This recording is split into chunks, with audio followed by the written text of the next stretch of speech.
Well, hi, y'all. I said, hi, y'all. Hey, we're going to teach you Yankees speak Southern yet, aren't we? Folks, on behalf of the Solid Waste Association of North America and the Tennessee Volunteer Chapter, we do want to welcome you to Nashville, Tennessee at WasteCon 2011. My name's Joe Williams, and I am SWANA, and you are too. I do want to welcome you to my hometown, where music is a given, yes ma'am and no ma'am is absolutely expected, and speaking to strangers is kind of normal, even if those strangers do talk a little funny. Now, Nashville's known worldwide as Music City, USA, and that's a place where the Grand Ole Opry, just across the drive here, or at least it is now, gave birth to poets who combine words and music and speak from and to the heart. This place is also known as the Athens of the South, in case you hadn't heard that one, with a full replica of the Parthenon over in Centennial Park and in excess of 30 institutions of higher education within its boundaries. This place is also the printing press of the South, part of the nation for the most part. It's also known, if you didn't know, as the healthcare capital of the United States. Now, here in Middle Tennessee, we can build you a car, we can print your book, we can save your life, while all at the same time giving you the absolute best sipping whiskey in the world and feeding you food that'll make your tongue want to slap your eyebrows. We're awfully proud of our past. We look forward to our future. And for the next few days, we're just mighty glad that you're here. Tonight at WasteCon, we're going to start off a little bit different, something new, and we call it Ignite. Now, there we have 5 SWANA members who are going to share some of their personal and their professional passions. And they're going to enlighten us. But we're asking them to do it in a doggone quick hurry. Here's how it works. The presenters have 5 minutes. And in those 5 minutes, they're going to share their thoughts through a series of 20 slides. Here's the catch. Those slides are going to change every 15 seconds, whether they're ready or not, which could be kind of interesting. So I tell you what, let's get ready and let's ignite this thing. Our first presenter is Sarah Bixby. Now, Sarah's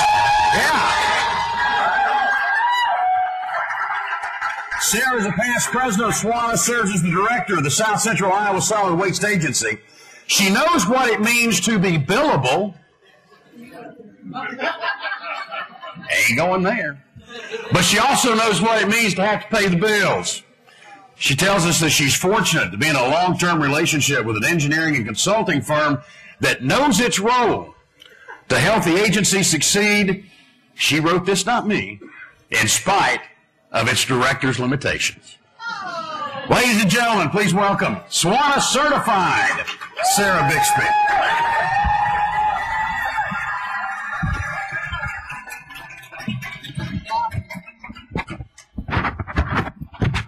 I did not write that. But I am drinking wine, and I hope all of you are as well.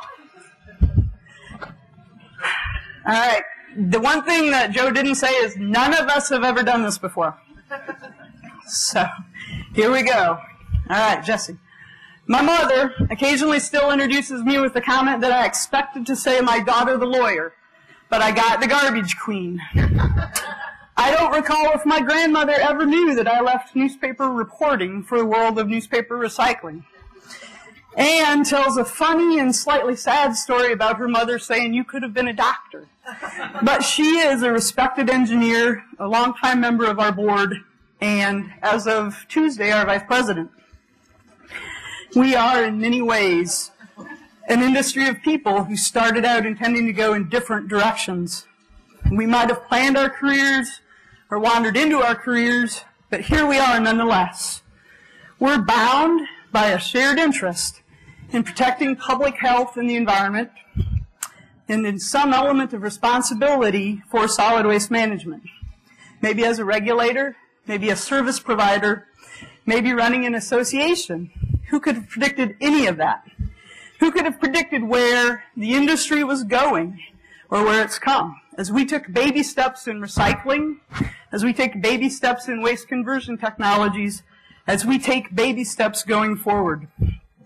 Once, I was convinced that a job with the county environmental health department would pay better than working for the local newspaper. And I was wrong. But the opportunities have been amazing, sometimes daunting, and far beyond anything that I ever expected. They came courtesy of a solid waste director / county sanitarian who was a former barber, an insurance salesman, and a visionary. He didn't know that he was going to run a landfill or build a regional recycling program. You can't look at another person here and say, I'm going to grow up and work in garbage. That hair, the ruffles, they're all just camouflage. Maybe his father expected him to become a railroad engineer or to take over the family business. Maybe her mother still fleetingly wishes she was a doctor or a lawyer. You know, young men out there started as recyclers picking up cans out of the ditch. This woman got involved because of her decision to pursue a non-traditional career, something unexpected for a woman not very long ago. And hopefully she was encouraged along the way by somebody who said, you can do this. It's okay for a woman to do this. Almost all of us have benefited from a relationship with a mentor. Somebody who pointed us in the right direction, somebody who kept us out of trouble, somebody who gave us an opportunity a little beyond our real level of experience. And as much as a gift, it was an investment. We grew into those opportunities while the industry and the world changed around us. And sometimes because of us, our friends and our coworkers, they change. We learn from them, they learn from us. But at the same time, we look at each other and we say, we're getting older. Didn't he used to have more hair? Sorry, Richard. We recognize the physical signs of aging, but not always the intellectual ones. You know, I catch myself saying, we've done that before, instead of saying, yes, let's try something new. And it's a trap. The solid waste industry needs us to think differently. They expect zero waste. They expect us to become mentors, to look forward and to plan for our succession. If you look around this room, there's not very many young people here. Where are we in our succession planning? Our young professionals are all at home. We found reasons to say that this isn't an opportunity for them to be billable. This conference doesn't fit their skills. There's something else for them to do. We have to do a better job at looking for reasons to bring them here and to involve them, because once we were the ones who had to stay at home frustrated because of all of those reasons. We need to find ways to bring people in and get them here and involve the next generation in this industry that we all love. We have a meeting for young professionals tomorrow at 1 o'clock on the floor in the green room. If you're young, I hope you'll come. If you're here with a young person, I hope you will encourage them to come and share their vision for the future. We need to know what they think about SWANA's future and what they think about the future of the industry. And I guarantee it includes some things that we have never thought about and never will. But we were those young people once, waiting for an invitation and an opportunity to become involved. Now it's our turn to encourage somebody to take an unexpected path in their life. Let's see what they can do. Thank you.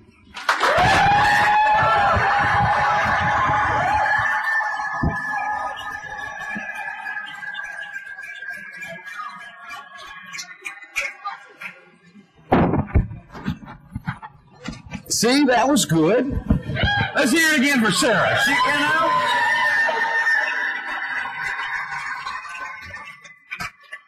She came, she was a little bit nervous. I do have one question. I wanted to follow along with what I heard. The young professionals on the floor in the green room, will there be like beanbag chairs? Are we going to throw some pillows down for them? Or anything that I could say in response to that would probably insult you, Joe. Oh, please. Insulting me is nothing new. All right. Our next presenter is a gentleman, Al Lynch, who's manager of waste reduction for the North Shore Recycling Program in North Vancouver, British Columbia. Now, he's responsible for all waste reduction and recycling programs for the city of North Vancouver. And since 1990, he's written an integrated solid waste plan, implemented curbside recycling programs for all single and multifamily homes, established a comprehensive community outreach program, and staffed recycling drop-off depots. His programs have pushed the municipalities he serves into the top spot for recycling in the region.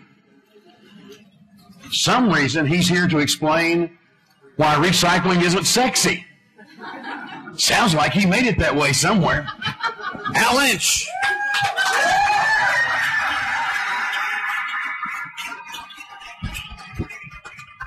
Thanks, Joe.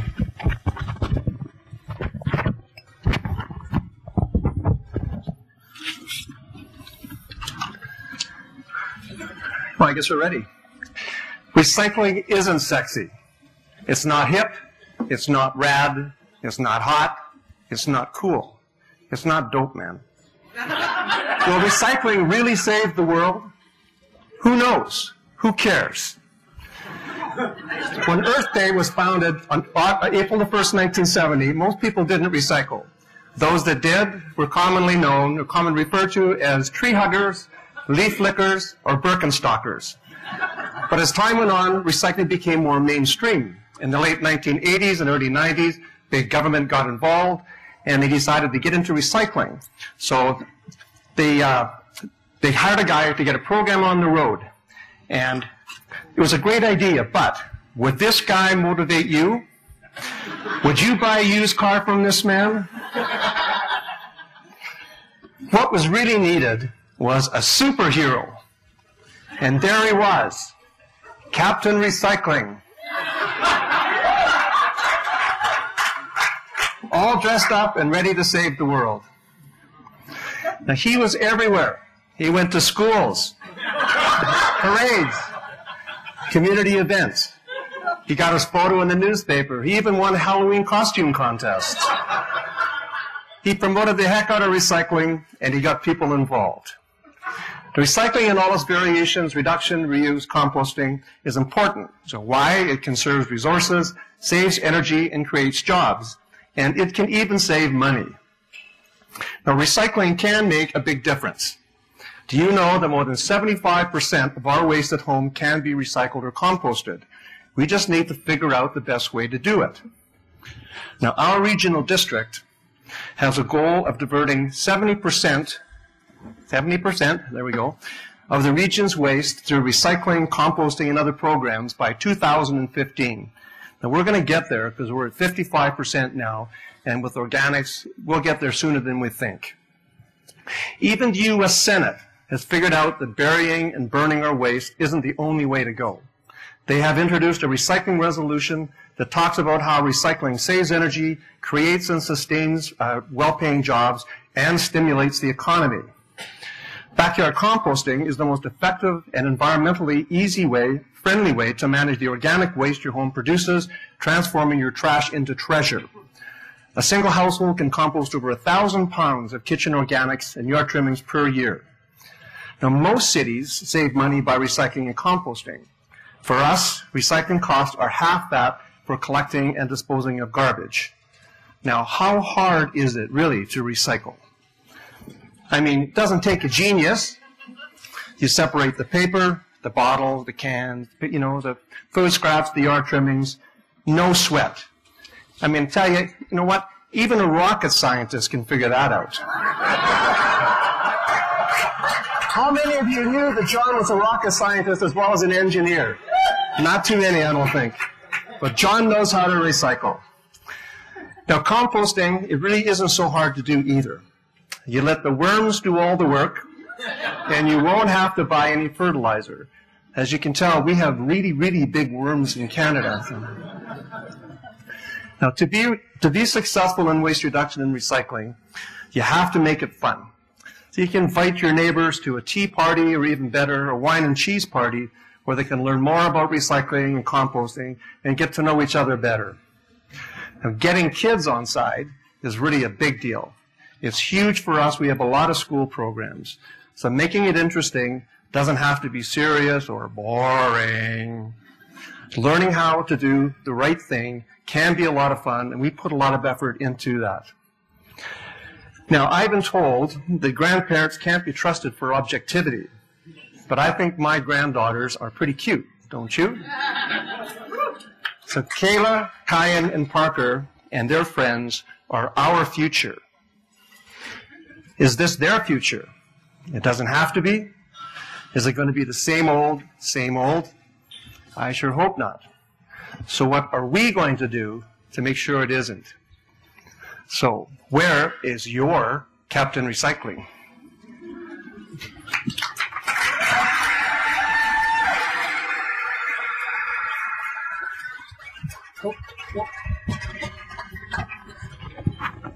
Walk away with the mic.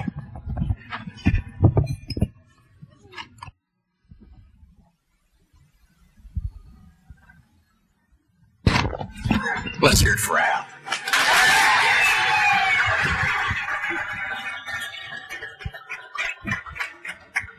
Our next contestant is a bit of a, well, I'd almost call her an enigma because I really had to do some digging to find her. She's kind of the quiet one. Yeah. Ann Germain is currently the manager of engineering at the Delaware Solid Waste Authority. She's been active in the landfill industry for the past 13 years. She also currently serves as the division director for the landfill division of SWANA, the Solid Waste Association of North America, and past president of her local chapter. She graduated with a bachelor's degree in civil engineering from Virginia Tech, currently going after her master's at the University of Delaware, and hopefully, very soon, it's her desire to be SWANA certified. Here to discuss what I understand, well, I was told it was legendary, and then a couple of folks kind of chuckled, but here to discuss her legendary self-control. Please welcome Ann Germain.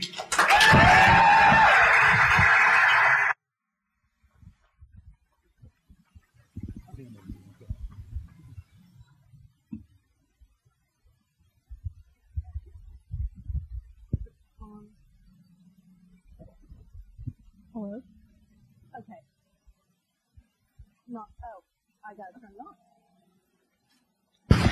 Okay. Am I ready? No, I'm not ready. Okay. My topic is on self-control. Why self-control? Because self-control equals success. And everyone wants to be successful, right? Don't believe me that it's the most important factor for success? Well, here's a study. In 1972, psychologist Walter Mischel conducted what is known as the Stanford Marshmallow Experiment. In it, he tested the self-control of about 600 4- to 6-year-old kids to see if they could resist eating one marshmallow for 15 minutes in order to get a second one. However, when he subsequently followed up on those kids, he found that the 1/3 that were able to resist the marshmallows, thereby spontaneously developing coping strategies, were the most successful adults. So, my question, could you have resisted a marshmallow as a 4-year-old for 15 minutes? I don't think I could have. I probably would have eaten it. But I got better, my self-control improved, and part of the credit belongs to my brother, Eddie. Not that he was trying. This is not him, but these are pictures of Eddie, so close enough. Anyway, Eddie accidentally taught me self-control because we argued a lot. Not that that seems like it should help someone with self-control, but in my case it did. Because when we argued, and I would run out of things to say, I would say he was stupid or tell him to shut up. And one day he said that I had lost the argument. I couldn't see how, but he insisted because I resorted to name-calling, I lost. So I tried really hard never to say those things, but sometimes he made me so mad. But I hated losing even more, so I tried and I got better and eventually learned to keep my cool even when I was arguing. So thanks, Eddie, I guess. Well, that started it. But by learning to control myself in the face of enormous adversity, my brother Eddie, I found that I could maintain control even under less trying conditions. Control is centered in your prefrontal cortex, shown here in yellow. That's responsible for the brain's executive functions, including mediating conflicting thoughts, making choices, predicting the future, and following rules. So in other words, it's responsible for tact and diplomacy. It provides the more reasoned and thoughtful response rather than acting on impulse. In fact, much of its actual functionality appears to be inhibitory, controlling impulses. This means what it spends a lot of time doing is saying no. In fact, one study revealed that what it does most often is tell you no. It acts to suppress urges, inhibiting behaviors that could lead to undesirable consequences. For example, in this Stroop test, you're supposed to say the color and ignore the word. If I were to time you on this and compare it to how you would do naming colored blobs, you would be slower. This is because your prefrontal cortex has to override your impulse to read the words. At first, self-control is hard because you're changing your habits or you might be in a stress situation. But once established, it's easier to maintain. This applies to resisting marshmallows, studying, or even exercising regularly. But even at the best of times, self-control is a limited resource. When other facets of your prefrontal cortex are taxed, our reserves can be depleted. For example, decision-making has been shown to deplete our reserves, even benign decision-making. In one study, subjects were assigned tasks in front of cookies. Some of them were allowed to eat and others weren't. Those forbidden to eat the cookies saw their control slip on the task sooner than those allowed to eat. Resisting the cookies ate up their self-control. One technique to improve your self-control is distraction. Distraction, just directing your attention elsewhere, is easier than trying to use willpower or to try and white-knuckle it. Other techniques include reward and punishment, two sides of the same coin. They can be used when situations are more predictable or long-ranging. By using the carrot and stick approach, it's easier to maintain your focus on the goal. But when you're tired or angry or frustrated and your control starts to slip, those techniques might not cut it. It's difficult to stop being mad. Your emotions are difficult to change. But when you're emotional, your breathing becomes quicker and shallower. You may not be able to control your emotions, but you can control your breath. So, slow it down and make it deeper. Just like your breath was changed by your emotions follow your breath. And as Tiger Woods once said, I think the guys that are controlling their emotions are going to win. Now, hopefully, you've gained a couple of tools to help you achieve that. So breathe deeply, regain control, and achieve success. Thank you.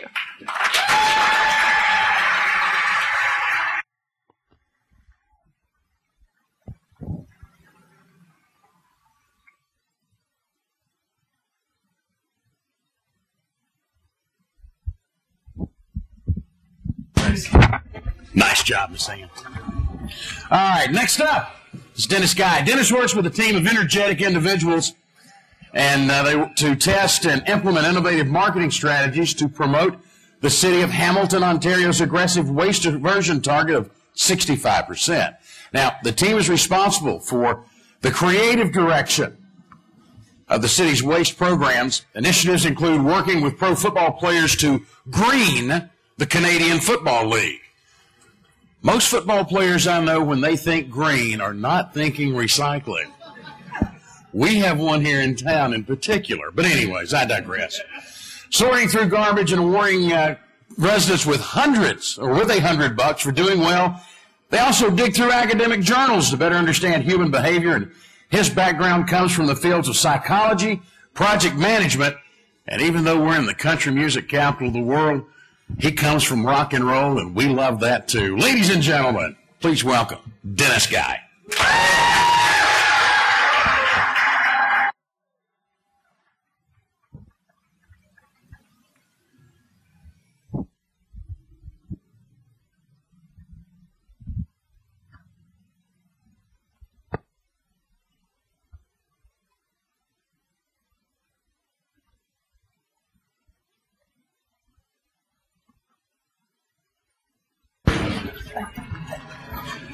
Testing, syphilis. Okay, we're good.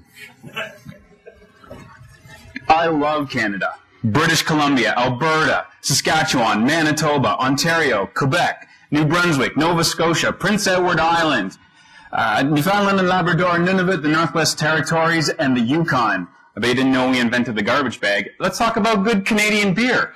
Alley Cap, Bowen's Island, Brewster's, Granville Island, Great Western, Kingston Brews, Moosehead, Propeller, Steam Whistle, Trafalgar, just to name a few, and Red Cap and Stubby bottles.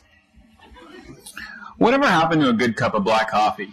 Would you like cow's milk, soy milk, steam milk, cream, half and half cream, table cream, sugar, brown sugar, raw sugar, or sweetener with that? No thanks. I'll have a medium coffee, please. Black. The barbecued hamburger with cheese, dill pickle, hot peppers, mayo, onion, lettuce, tomato. I'm not talking about a Big Mac from McDonald's. All that'll give you are the McShits. I'm talking about Riverbend Acres beef with the barbecue sauce on the inside of the burger. Homemade chocolate chip cookies. I used to think there was nothing better than a chocolate chip cookie that wasn't cooked all the way through. But the last time I made a batch of cookie dough, it didn't even make it onto the cookie sheet, let alone into the oven. Mixing bowl and a spoon is all we need at home to satisfy our sweet teeth.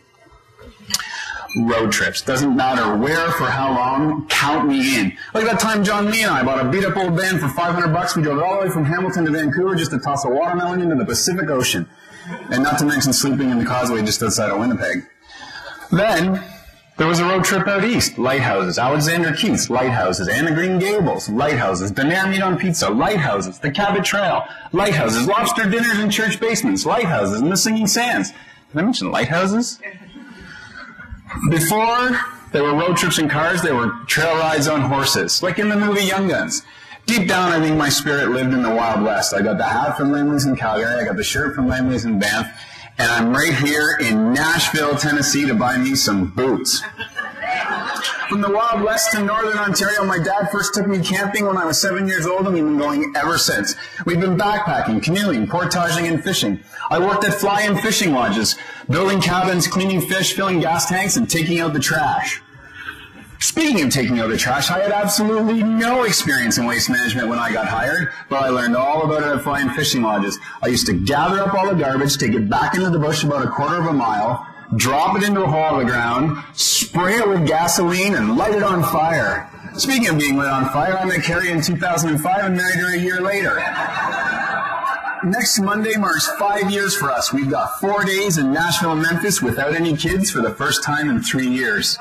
The hell are we going to do? First time in the delivery room, can still remember it. Baby born within half a second, the intern comes in and says, "Okay, Dad, tell everybody what it is." I've never been so afraid in my whole life. What if I get it wrong? I didn't, and Scarlett's journey began. Then on June 21st, 2010, Lincoln was born. My proudest moment as a father came when he went to get circumcised. The doctor comes into the room with his little tools, he fiddles around for a minute, and then he says, "I'll be right back, I need to go get the bigger tool." That's my boy. I read to my kids almost every night. I close my eyes, I cross my fingers, hold my breath, and I hope that they pick something from Dr. Seuss. Because the more that you read, the more things that you know, the more that you learn, the more places you'll go. Oh, the things you can think up if only you try. U2's Where the Streets Have No Name was playing in the delivery room and Scarlett drew her first breath. It's such a victory song. It sends shivers up my spine, makes my heart race. Paul Hewson and Dave Evans, better known as Bono and The Edge. Two ordinary guys making extraordinary music. I bleed music. The first rock album I ever owned is Bon Jovi's Slippery When Wet. The album on your left is the original cover, but the one on the right, the one you recognize, is a black garbage bag sprayed with water and the words "Slippery When Wet" written with somebody's finger. Huh. I'm a pretty serious guy. There aren't very many people that make me laugh. Jerry Seinfeld is one of them. We use his material in our conversations every day. Like yada yada yada. My dad uses it all the time. He doesn't have a clue what it means. He doesn't even like the show. I can't seem to keep my hands out of anything. Like my house, for example. The only things that are original on it are the bricks, a few 2x4s, a floor joist foundation, and the rafters. We took down walls, we put up walls, we moved the bathrooms, we moved the stairs, put in all new insulation, and all new drywall, so you got a lovely afternoon nap. All I need is a couch and a pillow. I never nap in bed, always on the couch. And when I wake up, I feel like I've been hit by a bus. I'm groggy, I'm lethargic, and I'm looking for the biggest bag of chips that I can find. Love drifting off, just don't want to wake up. Now I've got 15 seconds to tell you one more thing about me. I took all the pictures in this presentation, except for one. My name is Dennis Guy, and that's all I have to say about that. Thank you.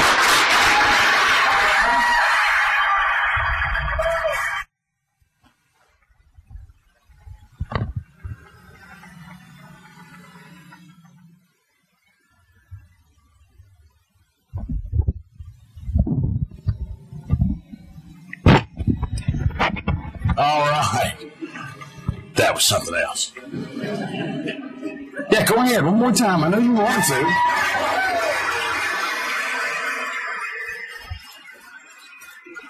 Look, that's the best part about being here. Nobody else is ever going to claim to know you when you get home. It's okay. Our final presenter tonight comes with 25 years of experience in environmental consulting and project management. And along with that, a bright and cheery personality, too. Michelle Leonard has assisted public and private sector clients in meeting diversion mandates through the preparation of solid waste management plans, recycling program design and implementation, and also the evaluation of program effectiveness. She holds several positions with SWANA's technical divisions, including Technical Division Executive Committee Representative, Immediate Past Director, and Technical Division International Board Representative for SWANA's Recycling and Special Waste Technical Division. Pretty technical lady, I guess. Please welcome, if you would, as she comes to share 5 reasons why you should be here, Michelle Leonard.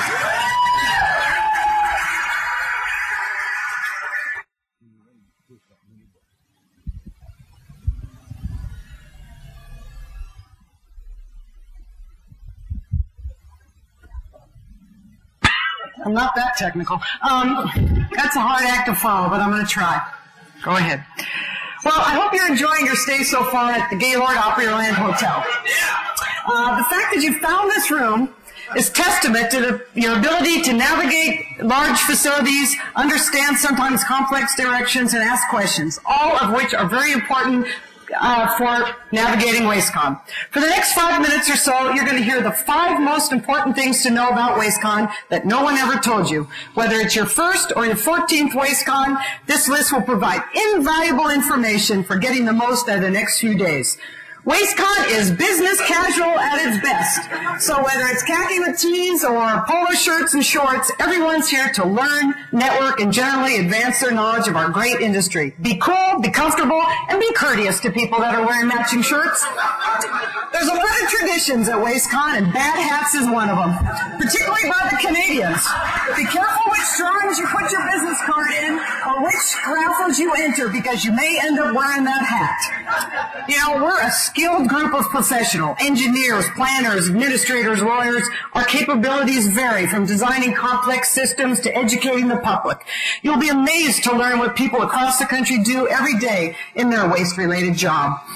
Waste people love to eat and drink, and there will be plenty of that over the next 3 days, starting in a few minutes at the annual opening reception through tomorrow's awards brunch, continuing each day at the break zone, and of course Wednesday night's networking event. You'll probably eat your weight and drink in your annual waste generation. And finally, as I said earlier, traditions are very important at WasteCon, and the flag ceremony is one of them.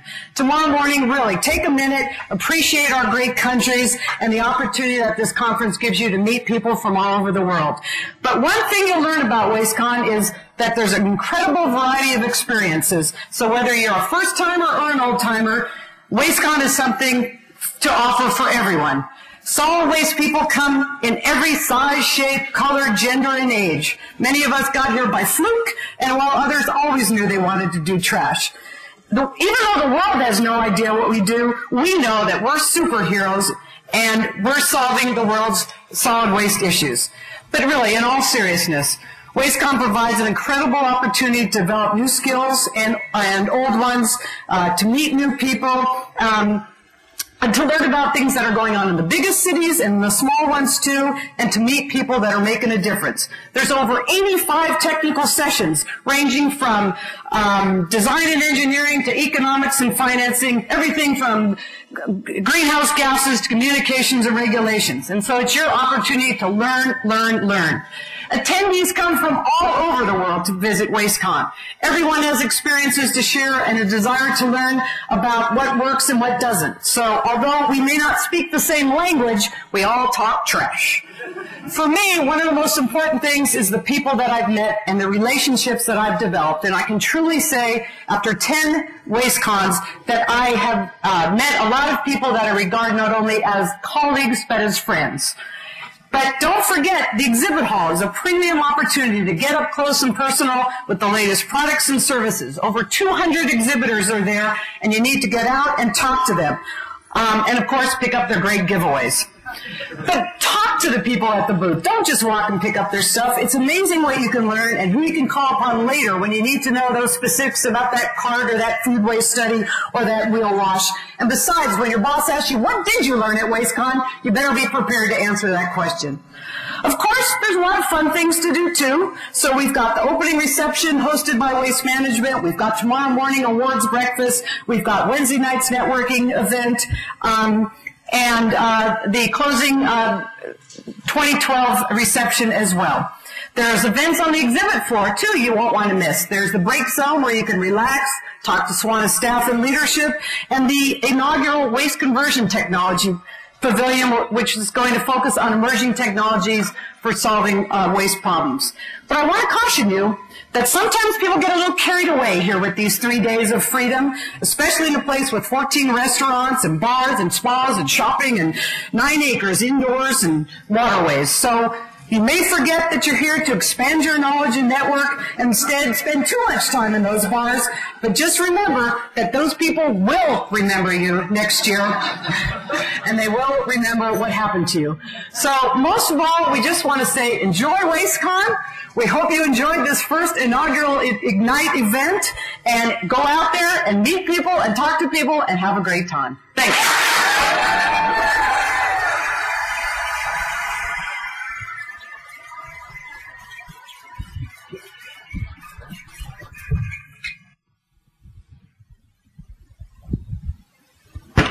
Ladies and gentlemen, one more time, please, for our 5 presenters. Would you please?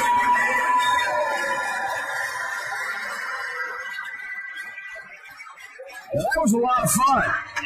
You like that? Good. Then you're all going to volunteer to do one for next year, right? 5 minutes of your time is all it takes. It'll be a piece of cake, especially if you start working on it now.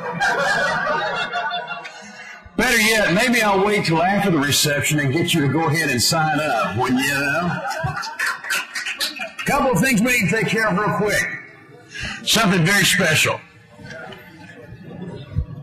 Mr. Skinner, Miss Pat, would you stand for just a moment?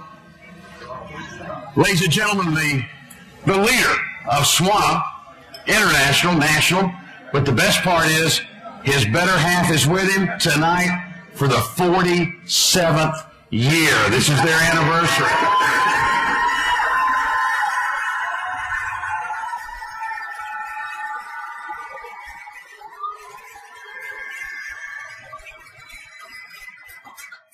I got to tell you, I don't think it took a rocket scientist to have enough sense to stay with that sweet lady that long. I got to tell you. All right, have you had a good time so far? I think WasteCon 2011 is off to a little quicker start than you might have thought it would be here in the laid back South. That's okay, because we move now to the next step, which is the Elvis Night Reception brought to you by Waste Management. Time to start making our way there, and for being here tonight, we'll say it in the best way we know how, and that is, thank you. Thank you very much.